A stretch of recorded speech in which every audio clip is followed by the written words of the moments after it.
Suatu hari saya berdiskusi dengan anak saya, terbawa ulang, atau justru kesulitan mengikuti ritme dunia yang seragam. Sorry. Dari mana, Fen?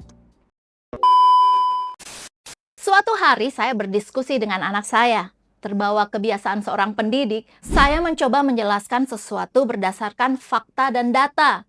Saya pikir anak gifted yang juga neurodivergent biasanya lebih nyaman dengan logika, struktur, dan informasi yang jelas dibandingkan emosi atau feeling. Jadi dengan semangat menyala-nyala, saya mulai menggambarkan apa yang saya ketahui dan pelajari selama ini. Namun di tengah penjelasan, wajahnya berubah. Ia kelihatan tidak senang. Saya berhenti sejenak, kemudian bertanya mengapa.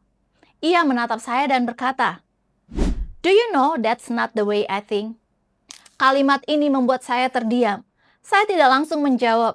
Saya butuh beberapa detik untuk memproses dan berkata, "Oke, show me how you think." 30 menit berikutnya mengubah cara pandang saya selamanya. Dia menerangkan dengan menggambar, membuat diagram, membuat ilustrasi, membangun model. Dia menunjukkan bagaimana satu konsep terhubung dengan konsep lain secara visual, menjelaskan caranya memahami manusia lewat simulasi daripada emosi. Sejenak saya seperti masuk ke dalam dunia fantasi. Cara dia berpikir terasa asing bagi saya, tapi sangat masuk akal. Dan seperti baru tersadar, saya berkata, "Oh, Nak, we are living in two different worlds." Halo, saya Nancy Dinar. Selama 10 tahun saya bergelut di bidang pendidikan, konseling, dan advokasi bagi anak gifted beserta keluarga mereka di Indonesia. Saya juga menulis buku, Apakah Saya Juga Gifted, untuk para orang tua, guru, pendidik, profesional, dan siapa saja yang tertarik dengan topik giftedness ini. Berangkat dari pengalaman pribadi, dalam video ini saya ingin memperkenalkan istilah neurodivergent dan bagaimana kita memahaminya. Saya juga mengajak para orang tua, akademisi, profesional, dan pembuat kebijakan untuk saling terhubung. Saya akan menjelaskan 5 poin riset yang mendesak yang perlu dilakukan di Indonesia dan mengapa kita perlu perubahan yang sistemik. Kembali ke percakapan dengan anak saya, momen itu adalah eye-opener besar. Selama ini saya sering berpikir betapa sulitnya menjadi orang tua dari anak dengan kebutuhan khusus. Betapa besar kebutuhan akan support system. Betapa pentingnya komunitas agar orang tua tidak merasa I'm not alone. Tapi hari itu perspektif saya terbalik. Saya baru menyadari betapa sulitnya anak-anak seperti anak saya hidup di dunia yang sistem dan tatanannya tidak pernah diciptakan untuk cara berpikir mereka. Kita sering berpikir betapa challenging memahami mereka. Tapi seberapa sering kita berhenti dan bertanya, bagaimana sulitnya mereka harus memahami dunia ini? Bagi yang belum familiar, sedikit saya memberi konteks pada istilah yang belakangan ini sering kita dengar, neurodivergent. Istilah ini bukan label baru untuk membuat orang terlihat kekinian. Neurodivergent adalah istilah payung yang digunakan untuk menggambarkan individu dengan cara kerja otak yang berbeda dari apa yang selama ini dianggap sebagai norma. Di dalamnya termasuk autisme, ADHD, disleksia, disfraksia, dan juga banyak individu gifted, terutama yang memiliki profil kompleks atau yang sering disebut twice exceptionals. Istilah ini menjadi semakin sering muncul karena semakin banyak orang, terutama orang dewasa, yang akhirnya menemukan bahasa untuk menjelaskan pengalaman hidup mereka sendiri.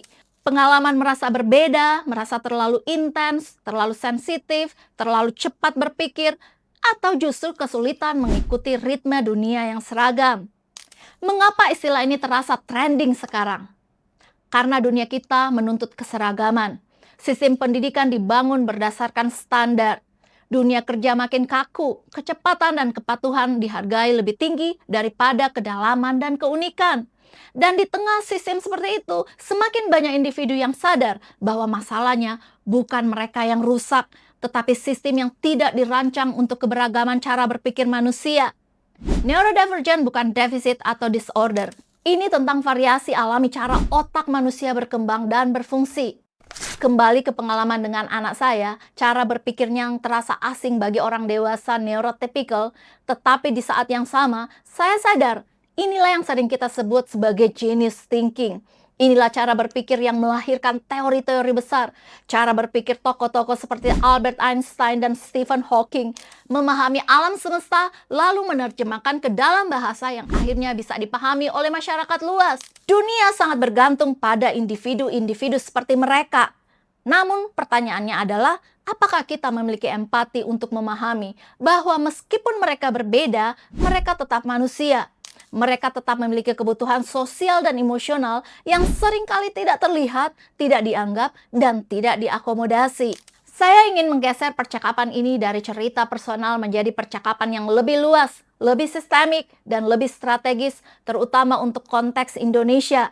Jika kita sungguh-sungguh ingin membangun ekosistem yang lebih adil bagi individu neurodivergent, maka ada beberapa hal berbasis riset yang perlu menjadi perhatian serius bagi para pendidik, akademisi, dan para pembuat kebijakan. Pengalaman dengan anak saya mengajarkan satu hal yang sangat penting. Empati saja tidak cukup. Cerita saja tidak cukup. Kita membutuhkan fondasi yang lebih kuat agar advokasi bagi individu neurodivergent di Indonesia tidak berhenti sebagai narasi emosional, tapi menjadi gerakan yang kredibel, berkelanjutan, dan berdampak sistemik. Bukan berarti tidak ada riset di Indonesia. Ada, tetapi masih terfragmentasi, belum saling terhubung, dan belum cukup kuat untuk menjadi pijakan sistem pendidikan dan kebijakan publik. Oleh sebab itu, ada 5 poin kebutuhan riset yang mendesak di Indonesia yang ingin saya usulkan. Yang pertama adalah kebutuhan akan riset nasional tentang profil neurodiversitas di Indonesia. Sampai hari ini, kita sebenarnya tidak tahu secara pasti berapa banyak individu autistik, ADHD, disleksia, atau profil neurodivergent lain di Indonesia. Banyak keluarga hidup bertahun-tahun tanpa diagnosis yang tepat atau mendapatkan label yang keliru. Saya sering bertemu dengan orang tua yang datang dengan anak remaja, baru mengetahui bahwa kesulitan yang dialami anaknya sejak SD bukan karena malas, kurang disiplin, atau kurang iman, tetapi karena perbedaan neurologis yang tidak pernah dipahami. Tanpa data nasional yang valid, kebijakan pendidikan dan kesehatan kita berjalan dalam gelap. Kita meniru model negara lain. Padahal konteks budaya, bahasa, dan akses layanan Indonesia sangat berbeda. Riset ini penting agar negara tahu siapa warganya dan warga tahu bahwa mereka diakui. Poin kedua adalah riset tentang cara berpikir dan belajar individu gifted neurodivergent dalam konteks budaya Indonesia yang kolektif dan hierarkis. Banyak riset internasional berbicara tentang neurodiversitas dalam konteks budaya barat yang individualistik, di mana perbedaan lebih mudah dinegosiasikan.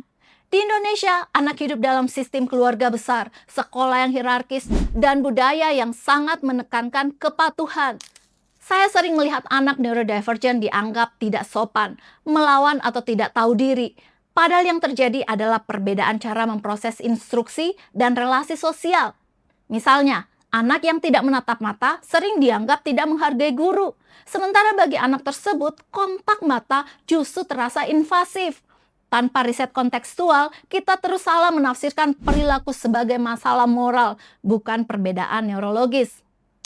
Poin ketiga adalah kebutuhan mendesak akan riset longitudinal tentang kesehatan mental dan kualitas hidup neurodivergent dari masa kanak-kanak hingga dewasa. Banyak anak terlihat baik-baik saja karena pintar, patuh, dan berprestasi. Tetapi bertahun-tahun kemudian mereka datang sebagai dewasa muda dengan kelelahan mental, kecemasan kronis, atau depresi berat. Ini bukan anomali, ini adalah pola. Tanpa riset jangka panjang, kita tidak pernah menghubungkan keberhasilan akademik di usia dini dengan harga psikologis yang dibayar di kemudian hari. Data empiris internasional sudah menunjukkan tingginya resiko burnout dan gangguan kesehatan mental pada individu neurodivergent dewasa. Dan Indonesia tidak kebal akan hal ini. Kita hanya belum cukup berani untuk melihatnya. Poin keempat adalah riset tentang efektivitas pendidikan inklusif yang sesungguhnya. Bukan sekedar inklusi administratif. Banyak sekolah mencantumkan kata inklusif, tetapi prakteknya belum tentu ramah neurodiversitas. Anak memang berada di kelas yang sama, tetapi kurikulumnya kaku, metode mengajarnya tunggal, dan guru tidak dibekali pemahaman yang memadai. Saya pernah mendampingi anak yang setiap hari pulang sekolah dengan sakit perut, bukan karena penyakit fisik, tetapi karena kecemasan yang tidak terucap. Di atas kertas, ia anak inklusi. Dalam kenyataannya, ia sendirian. Riset diperlukan untuk menjawab pertanyaan sederhana tapi krusial. Model inklusi seperti apa yang benar-benar melindungi kesejahteraan anak, bukan hanya memenuhi kewajiban administratif sekolah. Poin kelima adalah riset lintas sektor tentang transisi hidup individu neurodivergent dari sekolah ke dunia kerja, dari ketergantungan ke kemandirian. Banyak individu neurodivergent gagal bukan karena kurang kompeten, tetapi karena sistem kerja yang tidak fleksibel, proses rekrutmen yang bias, dan lingkungan kerja yang tidak memahami perbedaan. Saya mengenal individu neurodivergent yang sangat cerdas, jujur, dan berdedikasi, tapi gagal bertahan di tempat kerja karena dinilai tidak cocok dengan budaya kantor. Padahal yang tidak cocok seringkali adalah sistemnya. Tanpa riset dan kebijakan yang mendukung transisi ini, kita kehilangan kontribusi besar individu-individu yang sebenarnya bisa menjadi aset bangsa.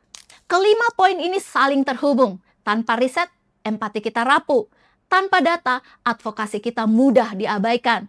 Dan tanpa keberanian untuk melihat realitas secara utuh, kita akan terus mengulang pola yang sama.